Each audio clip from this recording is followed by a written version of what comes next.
எல்லாம் வல்ல இறைவனின் நல்லடியார்களே, அல்லாஹுடைய அன்பும் அருளும் வற்றாத பெருங்கருணையும்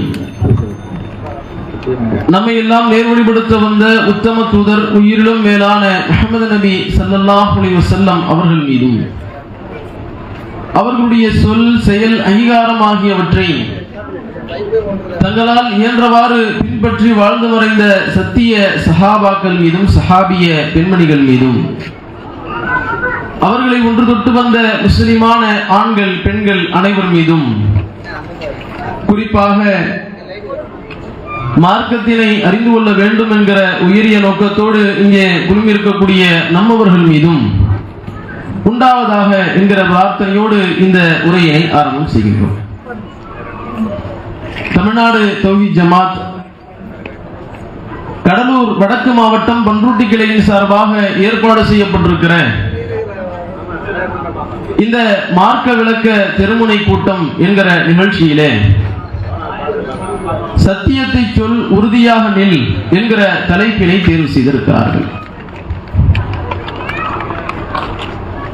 இந்த தலைப்பை பொறுத்தவரையில் மூன்று விதமாக இந்த செய்திகளை நாம தெரிந்து கொள்ள வேண்டும். ஒன்று, எது சத்தியம் என்பதை நாம தெரிந்து கொள்ள வேண்டும். சத்தியத்தை தெரிந்து அதை நம்முடைய வாழ்க்கையில் நாம கடைபிடிக்க வேண்டும். அதை பிற மக்களிடத்தில் எடுத்து சொல்ல வேண்டும். எடுத்து சொல்கிற பொழுது வருகிற எல்லா விதமான பிரச்சனைகளையும் எல்லா விதமான சோதனைகளையும் தாங்கிக் கொண்டு உறுதியான முறையில் நாம் நிற்க வேண்டும் என்பதுதான் இந்த தலைப்பின் மூலமாக நாம தெரிந்து கொள்ள வேண்டிய மிக முக்கியமான செய்திகளாக இருக்கிறது. பொதுவாகவே இந்த உலகத்தில் மனிதனாக பிறந்திருக்கக்கூடிய நாம் ஏன் இந்த உலகத்தில் பிறந்தோம், இந்த உலகத்தில் பிறந்து ஏன் குறிப்பிட்ட காலத்திற்கு பிறகு நமக்கு மரணம் என்கிற ஒன்றை இறைவன் ஏற்படுத்தி இருக்கிறான் என்பதை எல்லாம் அறிந்து கொள்ள கடமைப்பட்டிருக்கிறோம். வெறுமனே சும்மா இந்த உலகத்தில் படைச்சி குறிப்பிட்ட நாள் வாழ்ந்துவிட்டு சுகபோகங்கள் எல்லாம் அனுபவித்து விட்டு பிறகு மரணம் என்கிற அந்த நிகழ்வை அடைவது, அதனால் எந்த விதமான பயன் இருக்கிறது என்பதை நாம் ஒரு கணம் சிந்தித்து பார்ப்போம் என்றால், அதை பற்றியான விஷயங்களை நாம் தெரிந்து கொள்ள வேண்டும் என்கிற அந்த மனக்கண்ணோட்டத்தோடு நம்முடைய செயல்பாடுகளில் நம்முடைய சிந்தனைகளை செலுத்தினோம் என்றால் நிச்சயமாக அதற்குண்டான விளக்கத்தினை அதற்குண்டான தெளிவினை நாம் பெற்றுக்கொள்ள முடியும். அதிலும் குறிப்பாக இஸ்லாத்தை கடைபிடிக்கக்கூடிய நாம், இஸ்லாமிய மார்க்கத்தை பின்பற்றுகிற நாம், நம்முடைய வாழ்க்கையில் இறைவன் இதை பற்றி என்ன சொல்கிறான், ஏன் இந்த உலகத்தில் படைத்தான், ஏன் இந்த உலகத்தில் குறிப்பிட்ட நாள் வாழ்க்கை, ஏன் இந்த மரணம் என்பதை பற்றி இறைவன் என்ன சொல்கிறான் என்பதை நாம் அறிந்து கொள்ள முனைந்தோம் என்றால் இறைவன் இதற்குண்டான பதில்களை நமக்கு அடுக்கடுக்காக ஏராளமான இடங்களில் சொல்கிறார். அதிலே ஒரு இடத்தில் இறைவன் சொல்கிறான், அல்லதி ஹலக்கல் மௌத்த வல் ஹயாத், இந்த உலகத்தில் வாழ்வு மற்றும் மரணத்தை இறைவன் படைத்திருக்கிறான். ஏன் இந்த வாழ்க்கையையும் ஏன் இந்த மரணத்தையும் இறைவன் ஏற்படுத்தினான் என்றால், ஐயுக்கும் அஹ்ஸனு அமலா லியப்லுவக்கும், உங்களை சோதிக்க வேண்டும். ஐயுக்கும் அஹ்ஸனு அமலா, உங்களில் நற்செயல்களை செய்யக்கூடியவர் யார், நற்காரியங்களை செய்யக்கூடியவர் யார், நாளை மறுமை என்று ஒன்று இருக்கிறது. அங்கே அல்லாஹ் ரப்பல் ஆலமீன் நீங்கள் மரணித்ததற்கு பிறகு ஒட்டுமொத்த மனித மாந்தர்களையும் இறைவன் எழுப்பி நிப்பாட்டுவான். அப்படி நிப்பாட்டக்கூடிய அந்த இடத்தில் நற்காரியங்களை செய்யக்கூடியவர் யார், நல்ல அமல்களை செய்யக்கூடியவர் யார், இந்த உலகத்தினுடைய தீமைகள் பல்வேறு விதமான பாவங்கள், அந்த பாவங்களை செய்யக்கூடியவர் யார் என்பதை எல்லாம் சோதித்து அறிய வேண்டும் என்பதற்காகத்தான் இறைவன் இந்த உலகத்தில் நமக்கு வாழ்க்கையை தந்திருக்கிறார். குறிப்பிட்ட காலத்திற்கு பிறகு மரணத்தையும் இறைவன் தந்திருக்கிறார். அப்படிப்பட்ட இந்த இஸ்லாம் சொல்கிற அடிப்படையில் சத்தியத்தை, உண்மையான கொள்கையை, எது நமக்கு நன்மை என்பதை புரிந்து கொள்ளக்கூடிய விதத்தில் நாம அறிகிற நேரத்தில் முதலாக இந்த மனித குலத்தினுடைய ஆரம்பமாக இருக்கிற ஆதம் அலைஹிஸ்ஸலாம் அவர்கள்தான் இந்த மனித குலத்திற்கு உண்டான ஆதி தந்தை. அப்படிப்பட்ட ஆதம் அலைஹிஸ்ஸலாம் அவர்களை படைத்த இறைவன் இந்த பூமிக்கு அவர்கள் செய்த சில தவறுகளின் காரணமாக அந்த தவறுகளுக்கு அல்லாஹ் தண்டனையாக இந்த பூமிக்கு அனுப்பியதற்கு பிறகு அல்லாஹ் ரப்பல் ஆலமீன் இந்த ஆதம் அலைஹிஸ்ஸலாம் அவர்களை எப்படி இந்த உலகத்தில் வாழ வேண்டும், இந்த வாழ்க்கையில் நற்காரியங்கள் என்று இறைவன் சொல்கிறானே, நல்ல அமல்கள் என்று இறைவன் சொல்கிறானே, அதை எப்படி செய்ய வேண்டும், நல்லதை எப்படி அறிந்து கொள்ள வேண்டும், நற்காரியங்களை எப்படி நீங்கள் தெரிந்து கொள்ள வேண்டும் என்பதை பற்றி சொல்கிற பொழுது இங்கிருந்து நீங்க வெளியே போங்க, சொர்க்கத்தில் இருந்து நீங்கள் இறங்குங்கள், ஆதம் ஹவ்வா அலைஹிஸ்ஸலாம் அவரை இறங்குங்கள் என்று சொல்கிறான்.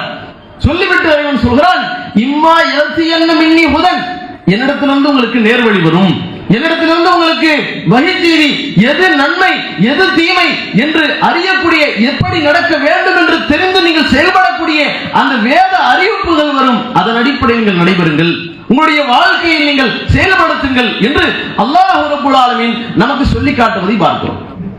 அவர் சத்தியம் என்பது இறைவன் நமக்கு எப்படி வழிகாட்டுகிறானோ, எப்படி நாம் நடக்க வேண்டும் என்று சொல்லித் தருகிறானோ அதுதான் சத்தியம். அதன் அடிப்படையில் செயல்படுவதுதான் உண்மையான ஒரு மனிதன் அறிந்து கொள்ள வேண்டிய அந்த கொள்கையாக இருக்கிறது.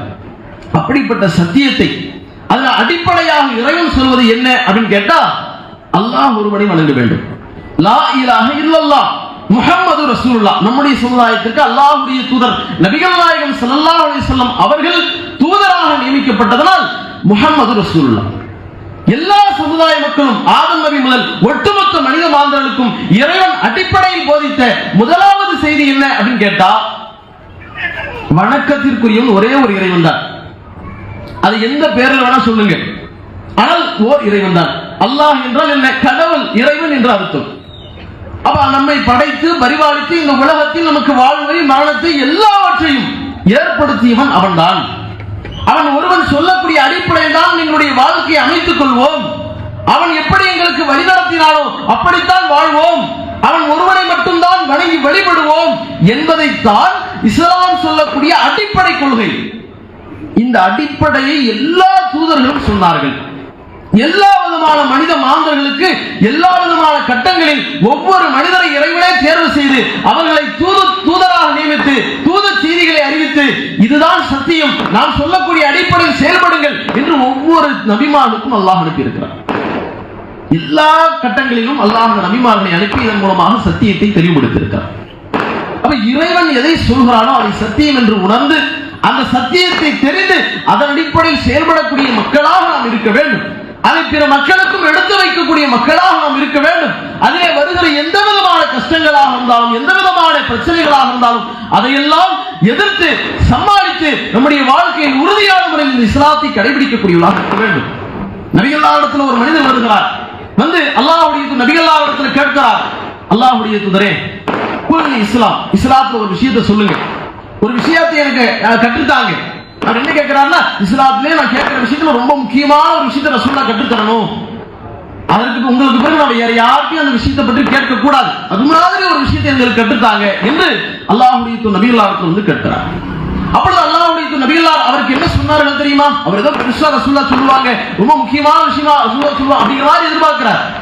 ரசூலுல்லாஹ் ரத்தின சுருக்கமாக சொன்னார்கள், குல் ஆமன்து பில்லாஹ், நம்பிக்கை கொண்டேன் என்று சொல், சும்மஸ்தகீம், இந்த இஸ்லாத்தை சத்தியத்தை ஏற்றுக்கொள், அல்லாஹ்வை நம்புகிறேன், அல்லாஹ் ஒருவனை வணங்குவேன் என்று ஏற்றுக்கொள், இந்த இஸ்லாத்தில் நுழைந்து விடு, நுழைந்து விட்டதற்கு பிறகு சும்மஸ்தகீம், அந்த இஸ்லாத்தில் நிலைத்து நில் என்று அல்லாஹ்வுடைய தூதர் நபி ஸல்லல்லாஹு அலைஹி வஸல்லம் சொன்னார்கள்.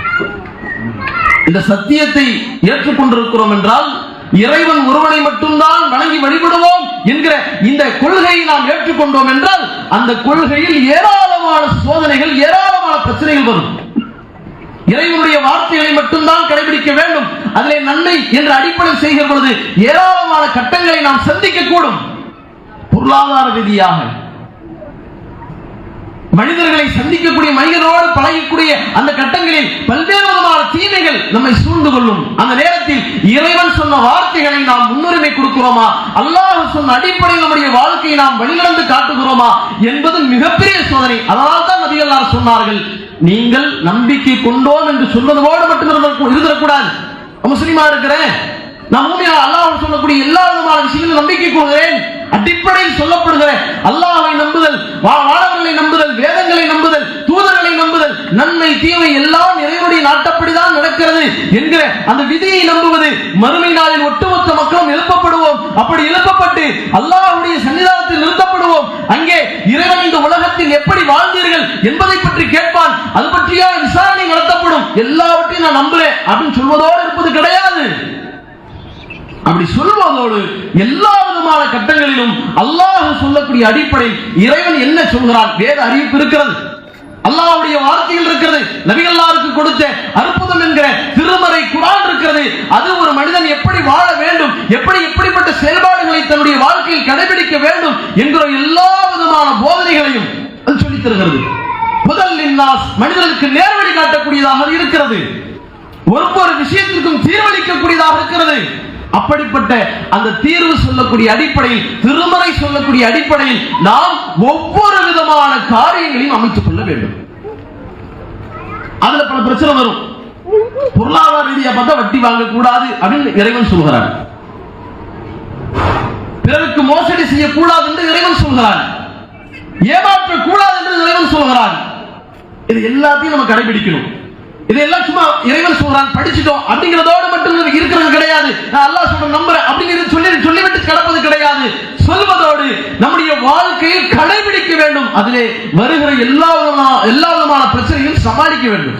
என்னங்க பண்றது, வட்டி வாங்கிதான் ஆகணும், என் குடும்பத்தை நடத்திதான் ஆகணும், பல பிரச்சனைகள் இருக்கு, நான் வியாபாரத்தை வட்டியை வாங்கிதான் வழி இல்லை என்று நாம் சொல்வோம் என்றால் அப்பொழுது நாம சத்தியத்தை சரியான முறையில் நம்முடைய வாழ்க்கையில் கடைபிடிக்கவில்லை, அதிலே உறுதியாக இருக்கவில்லை. வெறுமனே சத்தியத்தை சொல்கிறோம், சத்தியம் என்கிற அந்த வார்த்தையை ஏற்றுக்கொள்கிறோம், ஆனால் என்னுடைய வாழ்க்கையில் அதை கடைபிடிப்பதில் உறுதியாக இல்லை என்பதுதான் அதனுடைய அர்த்தம்.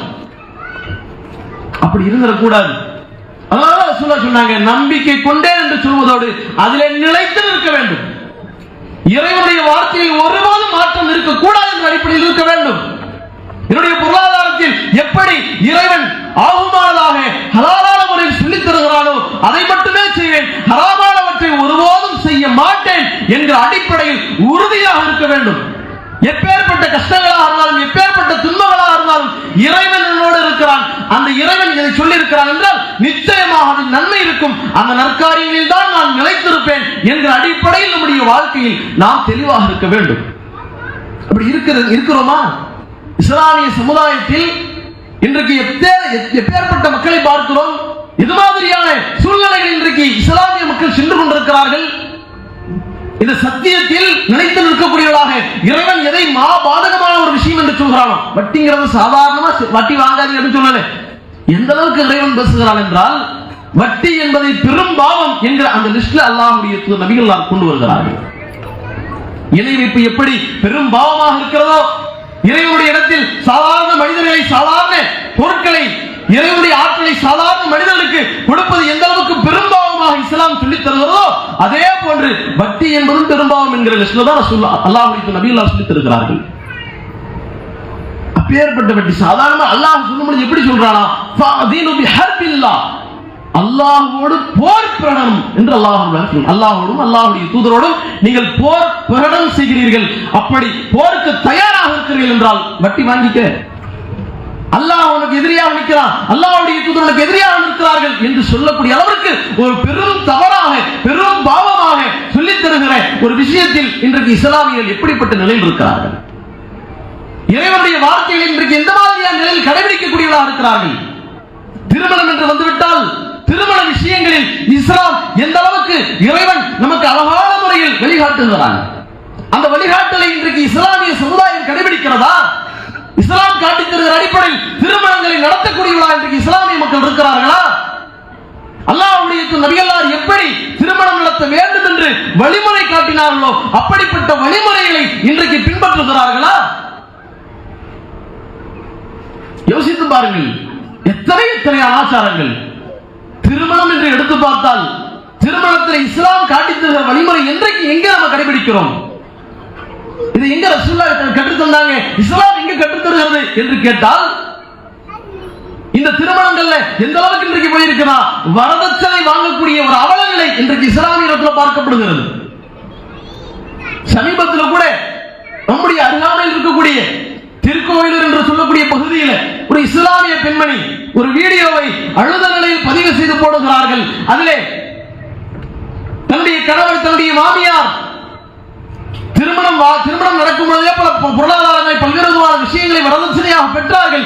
இன்னும் வேண்டும் என்ற அடிப்படையில் என்னை டார்ச்சர் பண்றாங்க, பெரிய அளவுக்கு தொந்தரவு செய்யறாங்க என்று சொல்லி ஒரு பெண் குழந்தையை பெற்றெடுத்த அந்த தாய் தன்னுடைய மனக்குமரல்களை அந்த வீடியோவில் பதிவு செய்து, இதுவே என்னுடைய இறுதி வீடியோ, நான் மரணிக்க போகிறேன், இஸ்லாத்தின் அடிப்படையில் தற்கொலை செய்து கொள்வது பெரும்பாலும் அது செய்யக்கூடாது.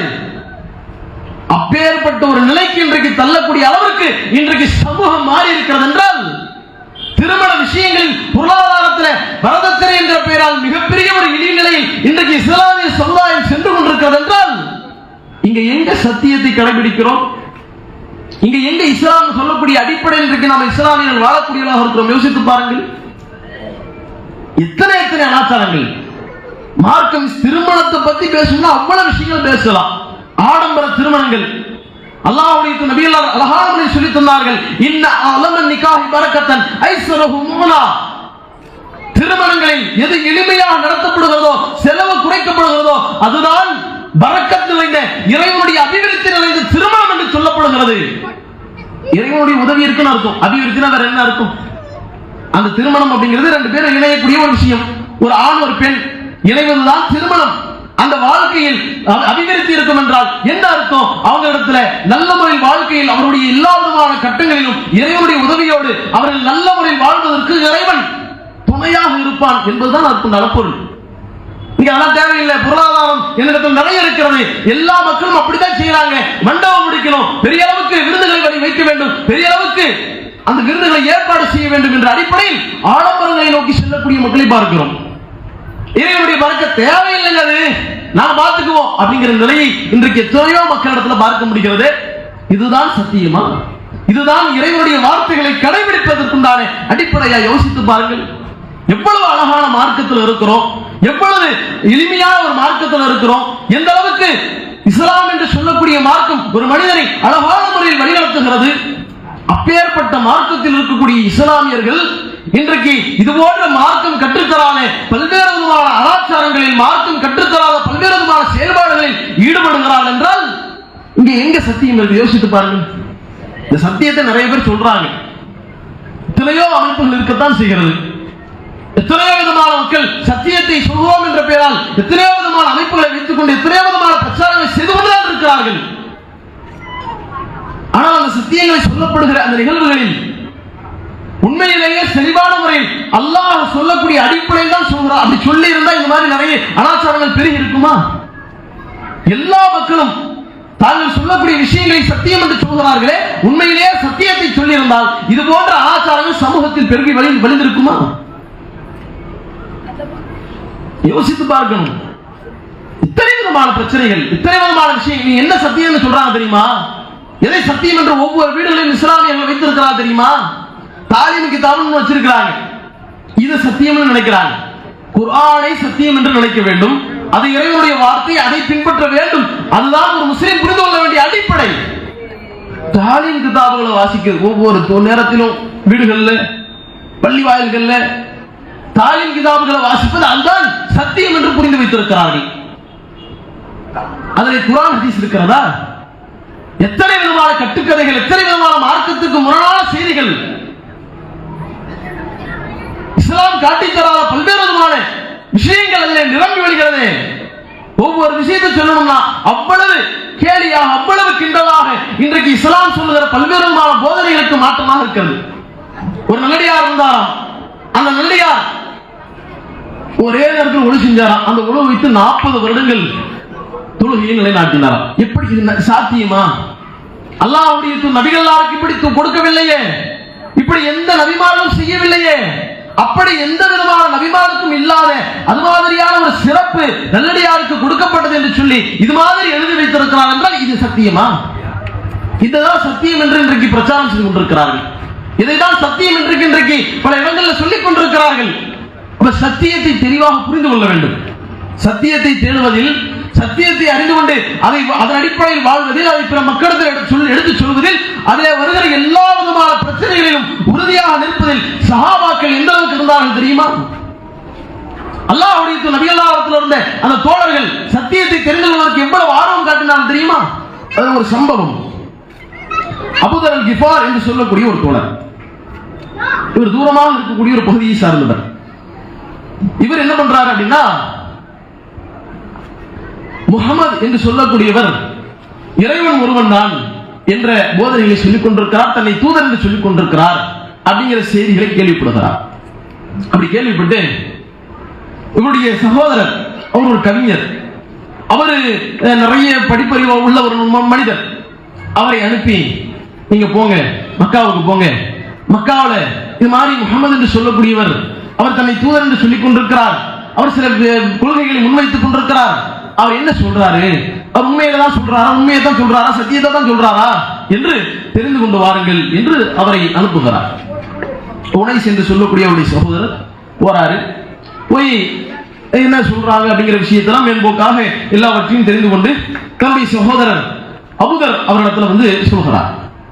இந்த மாதிரி சொல்றாரு, அவர் சொல்லக்கூடிய விஷயங்கள், இவர் ஒரு கவிஞர் இருந்தாலும் அந்த நேரத்தில் சத்தியத்தை அவர் முகமது சொல்லக்கூடிய அந்த வார்த்தைகள் சாதாரண ஒரு கவிஞருடைய வார்த்தை கிடையாது, அவர் உண்மையை தான் சொல்றாரு. அவர் சொல்லக்கூடிய விஷயங்கள் மக்கள் எல்லாம் எதிர்க்கிறார்கள், மக்கள் எல்லாம் அதை தவறு என்று சொல்கிறார்கள், ஆனால் அவர் சொல்லக்கூடிய விஷயம் உண்மைதான், சத்தியம்தான் என்று ஒரு விஷயத்தை சொல்றார்.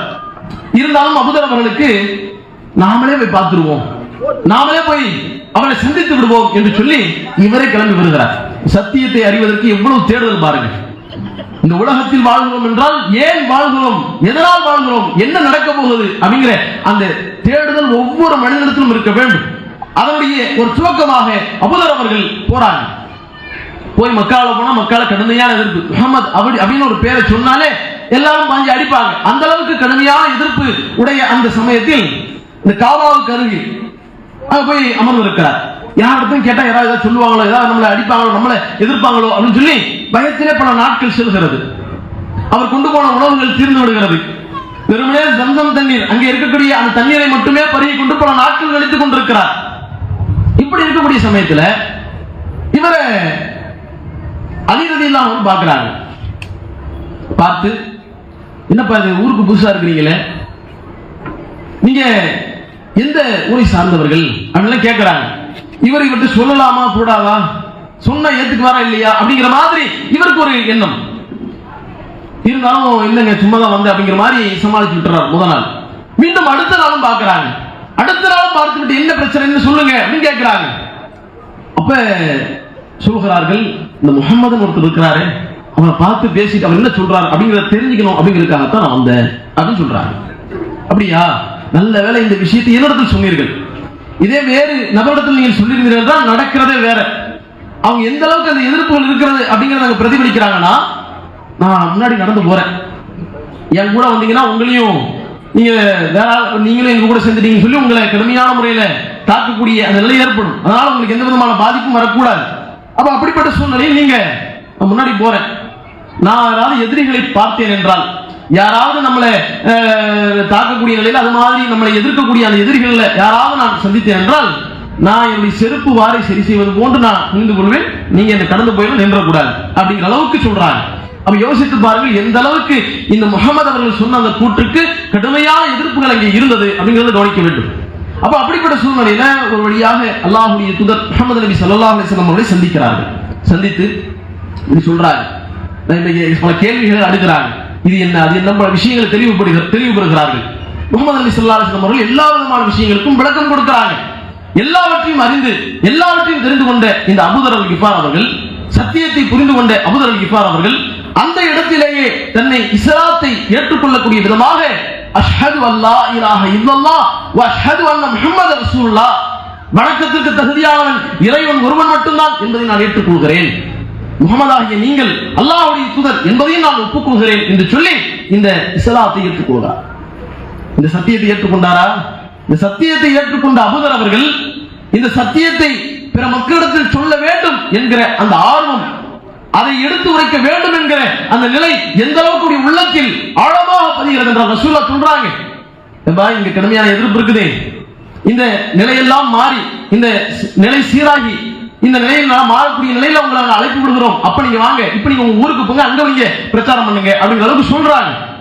ஆனால் இவர் அதையெல்லாம் ஏற்றுக்கொள்ள தயாராக இல்லை. என்ன சொல்றாருன்னா, எந்த இடத்தில் எந்த காபாவில் பல நாட்கள் யாரிடத்திலாவது இந்த முகமதை பற்றி கேட்டால் அடிப்பார்கள் உதைப்பார்கள் என்று தன்னுடைய உணவுகள் கூட இல்லாமல் எந்த விதமான எதையுமே எந்த விதமான வசதி வாய்ப்பும் இல்லாமல் பல நாட்கள் தங்கியிருந்தார்களோ, பயந்த நிலையில் இருந்தார்களோ, அதே இடத்திற்கு செல்கிறார்கள். அந்த இடத்தில் மக்கள் எல்லாம் குழுந்திருக்கக்கூடிய அந்த சபையில் போய் ஓங்கி உரைக்கிறார்கள், சத்தியத்தை எடுத்துரைக்கிறார்கள், சத்தியத்தை சொல்கிறார்கள். எந்த மாதிரியான என்றால், அஷ்ஹது அல்லா இலாஹ இல்லல்லாஹ், வணக்கத்திற்கு தகுதியானவன் இறைவன் ஒருவன் தான், ஒருத்தன் தான். நீங்க வணங்குற இத்தனை சிலைகள் கடவுள் கிடையாது, அதற்கு கடவுளுடைய ஆற்றல் கிடையாது. வணங்குவதற்கு தகுதியானவன் இறைவன் ஒருத்தன் மட்டும்தான் என்பதை ஓங்கி உரைக்கிறார்கள். அப்படிப்பட்ட சமயத்தில் அங்கே இருந்த எல்லா மக்களும் எதிர்கொள்கையில் உள்ளவர்கள், பல கடுமையான எதிர்ப்புகளை வெளிப்படுத்தக்கூடியவர்கள், நபிகளாலேயே பல துன்பங்களுக்கு உட்படுத்தியவர்கள். அப்படிப்பட்ட அந்த மக்கள் அவர்களை சூழ்ந்து கொண்டு கடுமையான முறையில் தாக்குகிறார்கள். சரி, தாக்குனாங்க, அடி வாங்கினாரு. இந்த கொள்கையை சத்தியத்தை சொல்வதை விட்டு விட்டாரா? இந்த சத்தியத்தை சொல்வதிலிருந்து தன்னை சரி போதும், அடி வாங்கிட்டோம், இவ்வளவு அடிக்கிறாங்க, இனிமே நம்ம இதை சொல்றது சரி வராது, இங்கெல்லாம் வராது, சரி வராது அப்படின்னு ஒதுங்கி போயிட்டாரா? ஊர் பக்கம் போயிட்டாரா? எந்த இடத்தில் அடி வாங்கினாரோ, எந்த இடத்தில் மயக்கம் வரக்கூடிய அளவுக்கு கடுமையான முறையில் அடிகளை மிதிகளை வாங்கினாரோ, அங்க வாங்கிட்டு இருக்கும் பொழுது அப்பாஸ் அவர்கள் வருகிறார்கள். அவங்க வந்து தடுக்கிறாங்க, அவங்க தான் தடுக்கிறாங்க. நீங்க யார் அடிக்கிறீங்க தெரியுமா?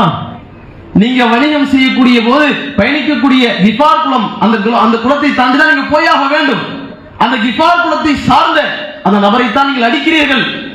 நீங்கள் அவரை கொன்று விடுவீர்கள் என்றால் நீங்கள் பயணம் செய்ய, நீங்கள் வணிகம் செய்ய கடுமையான எதிர்ப்புகள் வரும், உங்களால் பயணம் செய்ய இயலாது என்று பல விஷயங்களை சொல்லி அவர்களை ஆசுவாசப்படுத்தி அவங்களை தடுத்து எப்படியாவது காப்பாற்றி கொண்டு வருகிறார். மயக்கமான நிலையில் இருக்கிறாரு, கடுமையான அடி வாங்கி உடம்பெல்லாம் கடுமையான முறையில ரத்த வெள்ளத்தோடு இருக்கிறார்.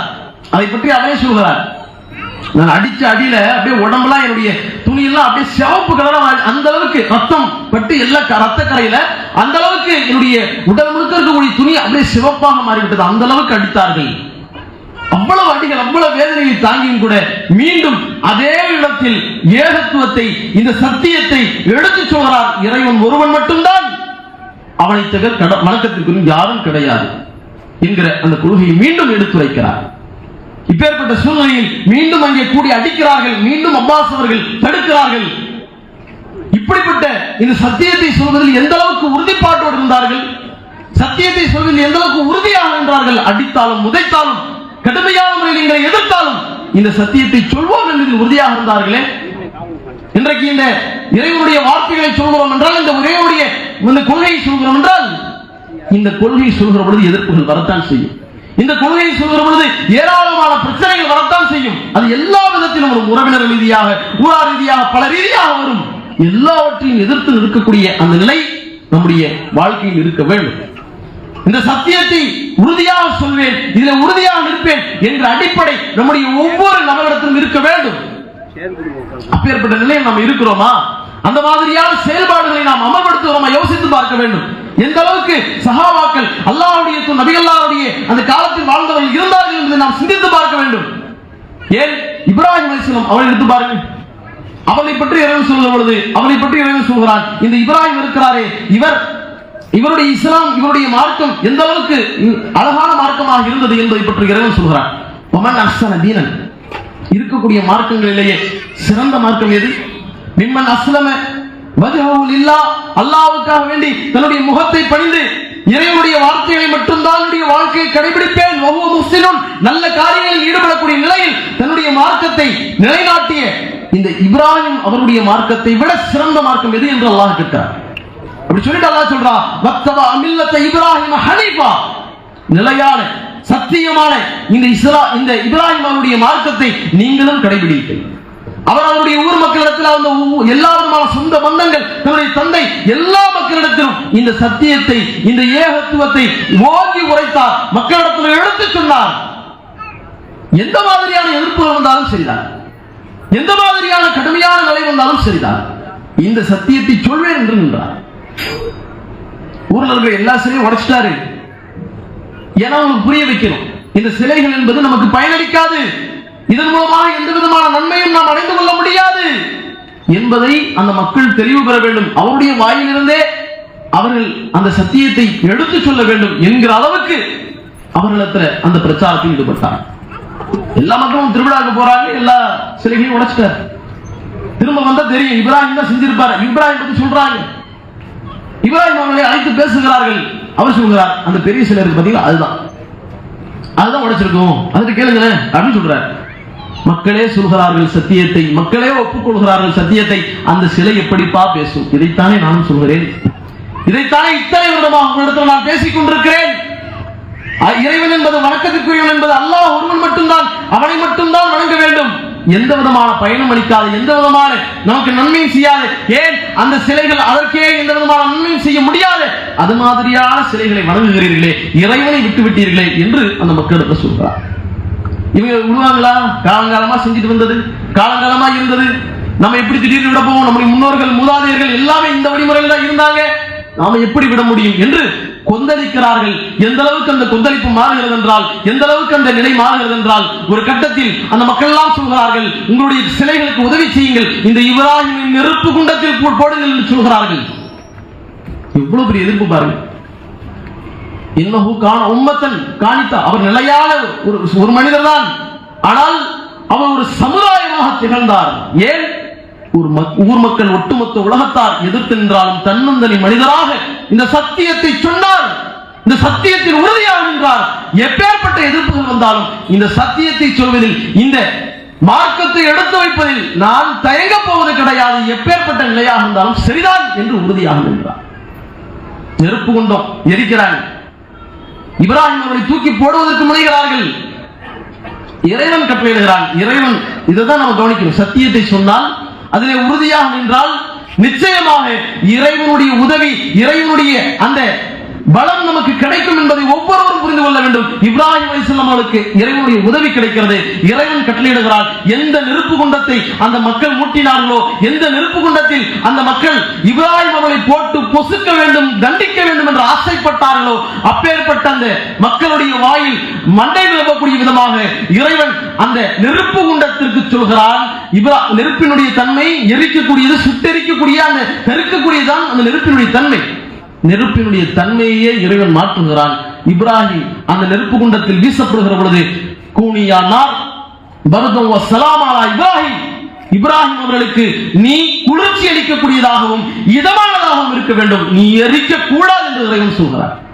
இப்பேற்பட்ட உதவி எப்பொழுது கிடைக்கும் என்றால், இந்த சத்தியத்தில் உறுதியாக நின்றால் கிடைக்கும்.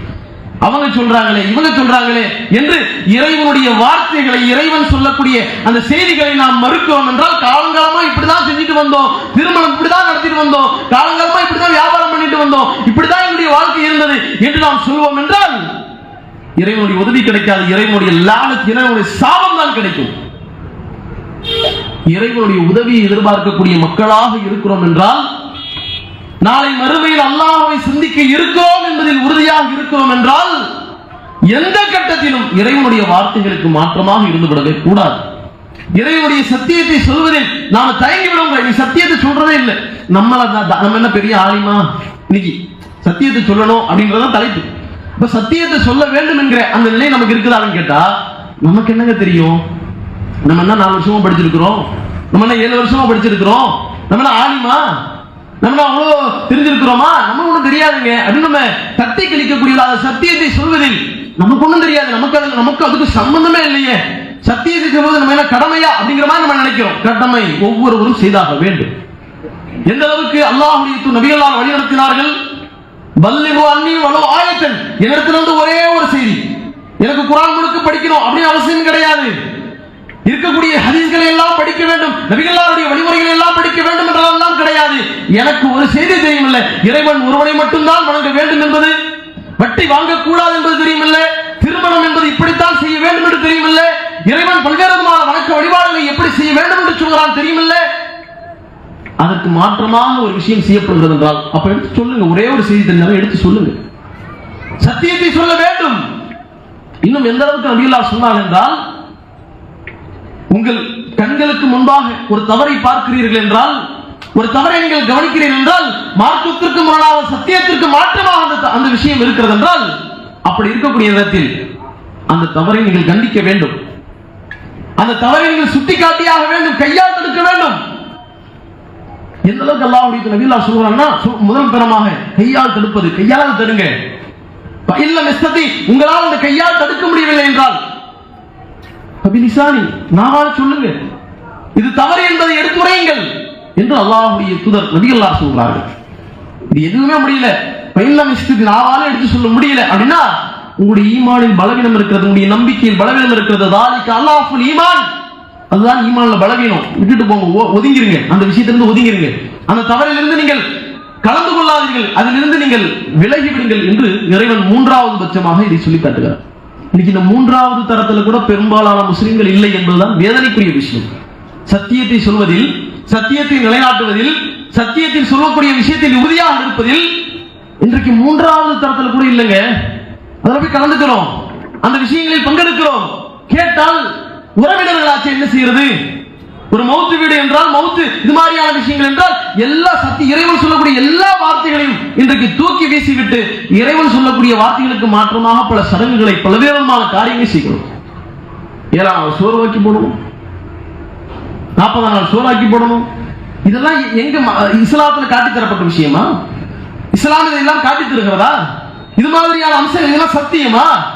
இது மாதிரியான விஷயங்களில் பங்கெடுக்கிறோம் என்றால் இது தவறு என்று தெரிந்தும், இது மார்க்கம் காட்டித்தராது என்று தெரிந்தும் என்பது தெரிந்தும் கூட இன்றைக்கு சர்வசாதாரணமாக கலந்து கொள்கிறோம் என்றால் எங்க நம்மள்ட்ட சத்தியம் இருக்குது? சத்தியத்தை சொல்லக்கூடிய விதம் எங்கே இருக்கிறது? நபிகளார் காட்டி தந்த வழிமுறைகள் இன்றைக்கு புறக்கணிக்கப்படுகிறது. அதில் நாமும் இணைந்து கொள்கிறோம் என்றால் எந்த மாதிரியான நிலை இது? எந்த யோசித்து பார்க்க வேண்டுமா இல்லையா? இறைவன் தெளிவாக சொல்கிறான், இறைவனுடைய வசனங்கள் கேலி செய்யப்படுகிறது என்றால், சத்திய வார்த்தைகள் கேலி செய்யப்படக்கூடிய மார்க்கத்துக்கு மாற்றமான ஒரு காரியம் நடக்குதுன்னா கேலி செய்யறதுன்னு அர்த்தம். கேலி செய்யறது என்ன சொல்றோம்? இறைவன் சொல்லுகின்ற வார்த்தைக்கு அர்த்தம் என்ன? இதா உஸ்துஹுபி ஆயாத்தில்லா, அல்லாஹ்வுடைய வசனங்கள் கேலி செய்யப்படுகிற அந்த சபைகளில் நீங்கள் இருக்கிறீர்கள் என்றால், அது மாதிரியான கட்டங்களை பார்க்கிறீர்கள் என்றால் அங்கிருந்து நீங்க வெளியே போயிருங்க. அந்த சபையிலிருந்து வெளியே அதை விட்டு நீங்க விலகி விடுங்கள். விலக மாட்டேன், அதில்தான் பங்கு இருப்பேன், அதில் நான் கலந்து கொள்வேன், அது தப்பு என்று தெரிந்தாலும் கூட, மார்க்கம் காட்டி தந்த காரியங்களுக்கு மாற்றம் என்று தெரிந்தாலும் கூட அது நான் என்னுடைய செயல்பாடு அமைத்துக் கொள்வேன் என்று சொல்வதாக இருந்தால் சத்தியம் எங்க இருக்குது? இதன் மிஸ்லுகும், நீங்களும் அவர்களை போன்றவர்கள் தான். அவங்க செய்யக்கூடிய பாவம், அவர்கள் செய்யக்கூடிய தவறு, அவர்கள் செய்யக்கூடிய அனாச்சாரம் உங்களுக்கும் பங்கு இருக்கிறது என்று இறைவன் நமக்கு சொல்லித் தருகிறானே, அப்ப நம்மள்ட்ட எங்க சத்தியம் இருக்குது? எங்க நம்ம சத்தியத்தை கடைபிடிக்கக்கூடியதா இருக்கிறோம்? இந்த மாதிரியான நிகழ்வுகள் நீங்க நடத்த யோசித்து பார்க்கணும். இஸ்லாமிய சமூகத்தில் எந்த மாதிரியான காரியங்கள் எல்லாம் இருக்கிறது என்று யோசித்து பாருங்கள். இன்றைக்கு ஒரு பெண் வயதுக்கு வந்து விட்டால் என்றால், இன்னைக்கு இஸ்லாமிய சமுதாயத்தில் இருக்குது இது ஒரு பெண் வயதுக்கு வந்து விட்டார் என்றால் அந்த விஷயத்தை ஊர் மக்கள் எல்லாம் சொல்றது, அதுக்கு எப்படி மாற்று மருத்துவர்கள் செய்கிறார்களோ அது போன்று அது பிரசித்தியாக அதற்கு உணவு செய்து கொடுக்கிறோம் என்று சொல்லி அதை உணவு செய்து கொடுத்து எல்லா உணவினர்களுக்கும் சொல்லி அனுப்பி அவங்க எல்லாம் பெரிய விருந்து தராப்படாது என்று நடத்துவது என்றெல்லாம் பார்க்கிறோமே. இது எங்க காட்டி தரப்பட்ட கலாச்சாரம்? இது மார்க்கம் சொல்லி தந்ததா? ரசூலுல்லாஹ் இப்படி காட்டி தந்தாங்களா?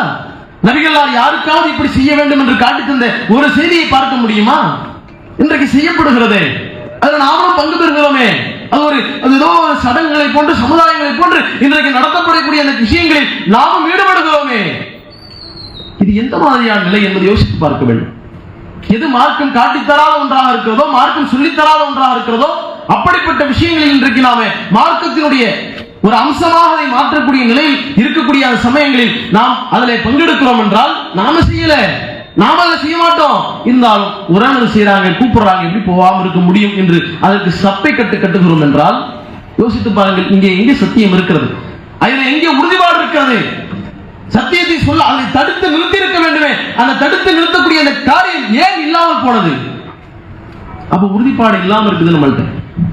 இஸ்லாத்தை அறிந்திருக்கக்கூடிய நாம், இஸ்லாத்தை கடைபிடிக்க வேண்டும் என்று தெரிந்திருக்கக்கூடிய நாம் அதில் நிலைத்து நிற்க வேண்டும், அதில் உறுதியாக இருக்க வேண்டும் என்கிற தன்மையை இழந்தவர்களாக இன்றைக்கு பெரும்பகுதியான முஸ்லிம்கள் வாழ்ந்து கொண்டிருக்கிறோம். அப்படிப்பட்ட வாழ்க்கை என்பது சத்தியத்தை மறந்து, சத்தியத்தை எடுத்து சொல்ல தவறி இன்றைக்கு வாழக்கூடிய இந்த நிலை என்பது நாளை மறுமையில் மிகப்பெரிய அளவுக்கு கைசேதத்தை ஏற்படுத்தும் என்பதை புரிந்து கொள்ள வேண்டும். நாளை மறுமையில் மிகப்பெரிய அளவுக்கு இழிநிலையை நமக்கு ஏற்படுத்திவிடும் என்பதை நாம் ஒவ்வொருவரும் தெரிந்து கொள்ள வேண்டும். இறைவன் தெளிவாகவே சொல்லி காட்டுகிறான், அத்தியுல்லாஹு அத்தியு ரசூல், அல்லாஹ்வுக்கும் அல்லாஹ்வுடைய தூதருக்கும் கட்டுப்படுங்கள். வமை யத்தியுல்லாஹு வ ரசூலஹு, யார் இறைவனுக்கும் இறைவனுடைய தூதருக்கும் கட்டுப்படுகிறார்களோ ஃபக்கத் ஃபாஸ ஃபௌஸன் அலீமா, அவர்கள்தான் மகத்தான வெற்றியை பெறுவார்கள். இந்த உலகம் நிலையானது கிடையாதுங்க. என்னைக்காவது ஒரு நாள் நம்ம கண்டிப்பாக மரணத்தை அடைந்தே ஆக வேண்டும். அப்படி அடையக்கூடிய அந்த மரணத்துக்கு பிறகு ஒரு வாழ்க்கை இருக்கிறது. அந்த வாழ்க்கைக்கு ஒவ்வொருவரும் கண்டிப்பாக தன்னந்தனியாக விடப்படக்கூடிய அந்த இடத்தில் பதில் சொல்லியாக வேண்டும். அப்படி விடக்கூடிய அந்த இடத்துல பதில் சொல்வதற்கு நம்மள்கிட்ட சரியான முறையில் பதில் இருக்கிறதா? ஒவ்வொருவரும் கண்டிப்பாக மண்ணறையை சிந்தித்தாக வேண்டுமே, ஒவ்வொருவரும் அந்த இடத்தை அடைந்தாக வேண்டுமே.